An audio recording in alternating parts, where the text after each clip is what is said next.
Good evening all of you. कैसे हैं आप सभी? वेलकम करती हूँ माधुरी आपका एमडीलो क्लासेस में। देखो, आज जो मैं आपको बताने वाली हूँ वो दो चीजें बताने वाली हूँ। एक चोरी का अपराध, उसके इसेंशियल एलिमेंट्स या जिसे हम की पॉइंट्स भी बोल सकते हैं, और दूसरा उसके साथ मैं कुछ आपके साथ एक केसेस शेयर करने वाली हूँ जो लीडिंग जजमेंट्स मान लो प्री के क्वेश्चंस उसमें से आते हैं। सुप्रीम कोर्ट ने टाइम टू टाइम स्टेट के हाई कोर्ट से उनको क्या किया है, क्लैरिफाई किया है कि ये चीज चोरी मानी जाएगी या नहीं मानी जाएगी। यस, देखो बात करते हैं सबसे पहले चोरी के इसेंशियल एलिमेंट्स के बारे में, की पॉइंट्स के बारे में। देखो, की पॉइंट से हमारा प्री का क्वेश्चन बनता है, प्लस ये टॉपिक जो मैं आज आपको बताने वाली हूँ ये अपना मेंस का क्वेश्चन बनता है।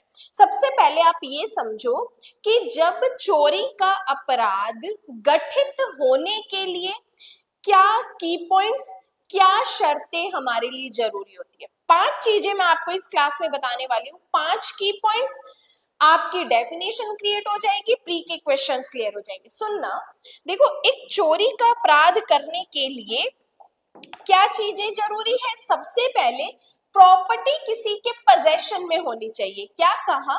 जिस संपत्ति की चोरी हम कर रहे हैं वो किसी व्यक्ति के कब्जे में होनी चाहिए। दूसरी बात, हम उस प्रॉपर्टी को उसकी कंसेंट के बिना उठा रहे हैं। अगर हम किसी संपत्ति को किसी से पूछ के ले रहे हैं देन वो चोरी नहीं है। यहाँ पे उस पर्सन की कंसेंट के बिना उसके कब्जे में से हम कोई प्रॉपर्टी उठाते हैं तो वो चोरी होती है। अब बात आती है कि जो संपत्ति है वो संपत्ति, हम कौन सी संपत्ति की बात करते हैं। यहाँ पे चोरी के लिए हमेशा मूवेबल प्रॉपर्टी होती है। चोरी हमेशा जंगम संपत्ति की होती है, इमूवेबल प्रॉपर्टी की चोरी नहीं होती है। ठीक है। चौथा पॉइंट कहते हैं कि जब हम किसी व्यक्ति के कब्जे में से उसकी कंसेंट के बिना मूवेबल प्रॉपर्टी को बेईमानी से हटाते हैं, बेईमानी से क्या करते हैं, हटाते हैं, तो वह चोरी मानी जाती है। अब ये जो हटाना वर्ड है, ये हटाना क्या टेम्पररी तौर पे चोरी होगा या परमानेंट तरीके से, मतलब किसी चीज को एक जगह से दूसरी जगह पे शिफ्ट कर देना भी क्या चोरी होता है या नहीं होता है। अब एक एग्जांपल से आपको बताऊंगी, ध्यान से सुनना। कुछ स्टूडेंट्स एमडी लॉ क्लासेस में क्लास अटेंड कर रहे थे। क्लास जैसे ही खत्म होती है मैं क्लास से बाहर जाती हूँ और स्टूडेंट्स ने देखा कि एक बुक मैम की जो इम्पोर्टेंट है वो पड़ी है। वो क्या करते हैं, मेरे डेस्क से वो बुक उठाते हैं और दूसरे डेस्क पे रख देते हैं।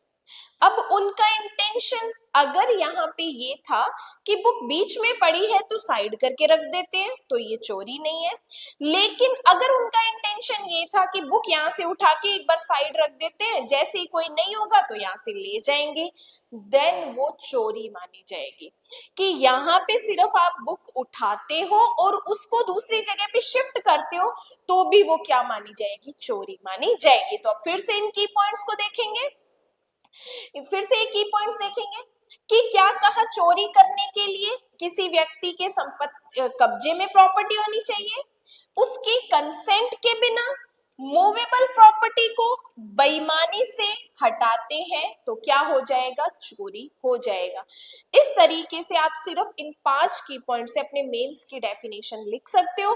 एज इट इज बेरेक्ट रटना बिल्कुल भी जरूरी नहीं है, इंपॉर्टेंट होते हैं हमारे लिए की पॉइंट्स। अब देखो, यहाँ पे सिर्फ जंगम संपत्ति की बात की गई है, स्थावर संपत्ति यहाँ पर नहीं आती, इमूवेबल प्रॉपर्टी नहीं होती। अब ये जंगम संपत्ति का मतलब ही क्या होता है, ऐसी प्रॉपर्टी जिसको हम इजीली एक स्थान से दूसरे स्थान पर लेके जा सकते हैं, शिफ्ट कर सकते हैं। जैसे कि पैसा, मनी क्या होता है, मूवेबल प्रॉपर्टी होती है। घड़ी क्या होगी, मूवेबल प्रॉपर्टी होगी। पेन क्या होगा, मूवेबल प्रॉपर्टी होगा। बुक क्या होगी, मूवेबल प्रॉपर्टी होगी। मतलब कि हम इन चीजों को एक स्थान से दूसरे स्थान पे लेके जा सकते हैं। लेकिन एक घर जो होता है, जो अटैच टू अर्थ होता है, भूमि से जुड़ा हुआ होता है, देन वो मूवेबल प्रॉपर्टी नहीं होती। अब एक क्वेश्चन मैं आपसे पूछती हूँ, आप मुझे बताओ कि क्या एक पेड़ मूवेबल प्रॉपर्टी हो सकता है? क्या एक पेड़ की चोरी हो सकती है? जब तक आप मुझे इसका आंसर कमेंट्स में देना, बाकी मैं लास्ट में इसका आंसर आपको जरूर दूंगी। अब बात करते हैं केसेस की।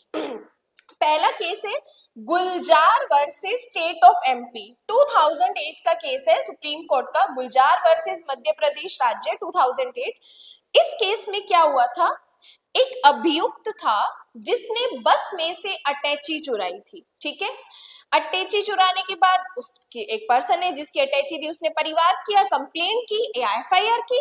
अब यहाँ पर जिस अभियुक्त ने वो अटैची चुराई, उसी के कब्जे में से बरामद हुई वो अटैची, तो अब उस एक्यूज्ड को हम क्या कर सकते हैं, चोरी के लिए दोष सिद्ध कर सकते हैं। तो इस वाद में अभियुक्त द्वारा बस में से अटैची चुराई गई थी और वो अटैची उसके ही कब्जे से मिली है हमें, तो उस एक्यूज्ड को हम चोरी के लिए लायबल ठहराएंगे और इस केस में उस एक्यूज्ड को चोरी के लिए लायबल ठहराया गया था। इसके बाद बात करते हैं नेक्स्ट केस की, राजस्थान राज्य वर्सेस पूरन सिंह, 1967 का केस था, ये भी अच्छा केस है। इस केस में क्या हुआ था, एक अभियुक्त ने सरकारी तालाब में से सहमति के बिना, अथॉरिटी की सहमति के बिना वहां से मछलियां पकड़ रहा था और चुराने के इंटेंशन से पकड़ रहा था, तो उस व्यक्ति को हमने किसके लिए लायबल ठहराया, चोरी के लिए लायबल ठहराया। अब देखो ये जो केसेस मैं आपको बता रही हूँ, ये केसेस आप अपनी मेंस की आंसर राइटिंग में लिखो, ये केसेस आपके प्री के क्वेश्चंस में आ सकते हैं, और तो और ये क्वेश्चंस जो केसेस में हेल्ड किए गए हैं वो इंटरव्यू में भी आपसे पूछे जा सकते हैं, तो तीनों लेवल के लिए हमारे लिए इंपॉर्टेंट है। अब देखो नेक्स्ट बात करते हैं के एन मेहरा वर्सेस राजस्थान राज्य, वेरी वेरी इंपॉर्टेंट केस है, 1957 का केस है। इसमें क्या हुआ था के एन मेहरा के केस में कि एक अभियुक्त था, उसने बिना अथॉरिटी की परमिशन से एक जहाज को इंडिया की लिमिट से बाहर उड़ाकर ले गया। जहाज को क्या किया, विदाउट परमिशन इंडिया की लिमिट से बाहर उठा के ले गया। उस व्यक्ति को चोरी के लिए लायबल ठहराया गया। क्या कहा, उस अभियुक्त को जो वायुसेना के एक जहाज की अनधिकृत उड़ान भरने को चोरी माना गया और हमने उसे चोरी के लिए कन्विक्ट किया था। इंपॉर्टेंट केस है के एन मेहरा का। अब यहाँ पे एक इंपॉर्टेंट चीज आती है, अहमद वर्सेस राजस्थान राज्य, 1967 सुप्रीम कोर्ट। इस केस में पहले ये चीज समझो कि मंदिर में रखी हुई मूर्ति, भगवान की जो मूर्ति होती है वो इमूवेबल प्रॉपर्टी होती है। क्यों? क्योंकि जो मूर्ति है वो अटैच टू अर्थ मानी जाती है, अर्थ भूमि से जुड़ी हुई होती है, तब तक वो इमूवेबल प्रॉपर्टी है। लेकिन जैसे ही मूर्ति को उस जगह से उठाया, वैसे ही वो मूवेबल प्रॉपर्टी हो जाएगी और वैसे ही वो चोरी का विषय बन जाएगी। क्या कहा, मंदिर में रखी हुई मूर्ति इमूवेबल प्रॉपर्टी, अचल संपत्ति या स्थावर संपत्ति होती है। जैसे ही उस मूर्ति को वहां से उठाया, हटाया, वैसे ही वो चोरी का विषय बन जाती है, और जैसे ही उसको हटाते हैं देन वो चोरी मानी जाती है। कि मंदिर में रखी मूर्ति इमूवेबल प्रॉपर्टी है, लेकिन जो ही उसे वहां से हटाया जाता है देन वो चोरी का विषय बन जाती है। तो प्री का क्वेश्चन डायरेक्ट आपको क्या बताना है, मूर्ति इमूवेबल प्रॉपर्टी मानी जाती है जब वो मंदिर में रखी हुई होती है। लेकिन अगर आगे क्रॉस क्वेश्चन किया जाता है देन आपका आंसर होगा जैसे ही उस मूर्ति को वहां से अलग किया जाता है देन वो चोरी का विषय बन जाती है। ये इंपॉर्टेंट केस है अहमद जी का। नेक्स्ट बात करते हैं प्यारेलाल भार्गव का मामला। प्यारेलाल भार्गव का मामला इंपॉर्टेंट है, सुनना कि चोरी में जरूरी नहीं है कि चोरी परमानेंट तरीके से की जाए। मतलब जैसे मैंने आपको स्टार्टिंग में एग्जांपल बताया कि कोचिंग में से सिर्फ बुक इस इंटेंशन से एक जगह से दूसरी जगह पर शिफ्ट कर देना कि बाद में ले जाएंगे, तब भी वो चोरी मानी जाएगी। क्योंकि एक वर्ड हमने पढ़ा था हटाना, सिर्फ अगर आप हटाते हो वहां से तब भी वो चोरी मानी जाएगी। कि चोरी के लिए टेम्परेरी समय के लिए भी हो सकती है, जरूरी नहीं है कि चोरी परमानेंट लॉन्ग टर्म के लिए परमानेंट तरीके से की जाए। जैसे एक और एग्जांपल, एक व्यक्ति क्या करता है, पड़ोस वाले व्यक्ति के कुत्ते को एक बिस्किट दिखा के ललचाता है और जैसे ही उसको बिस्किट दिखाता है और कुत्ता उसके पीछे पीछे चल देता है, देन ये चोरी मानी जाएगी, उस व्यक्ति को चोरी के लिए लायबल ठहरा सकते हैं। अब इसके बाद मैंने आपसे क्वेश्चन पूछा कि क्या पेड़ या वृक्ष जो होता है वो मूवेबल प्रॉपर्टी है या इमूवेबल प्रॉपर्टी है? ध्यान से सुनना, जब तक पेड़ अटैच टू अर्थ होता है, भूमि से जुड़ा हुआ है, तब तक वो इमूवेबल प्रॉपर्टी है। जैसे ही आप उस पेड़ को भूमि से अलग कर देते हो, काट देते हो, वैसे ही वो चोरी का विषय बन जाता है, क्योंकि आपने क्या कर दिया, उसको वहां से हटाया, काट दिया, इस इंटेंशन से कि मैं इसको बाद में ले जाऊंगा, या इस इंटेंशन से कि मैं इसे अभी ले जाऊंगा, वो क्या मानी जाएगी? चोरी मानी जाएगी। तो एक इंपॉर्टेंट की पॉइंट जो हम पढ़ते हैं, हटाना, ये क्या होता है?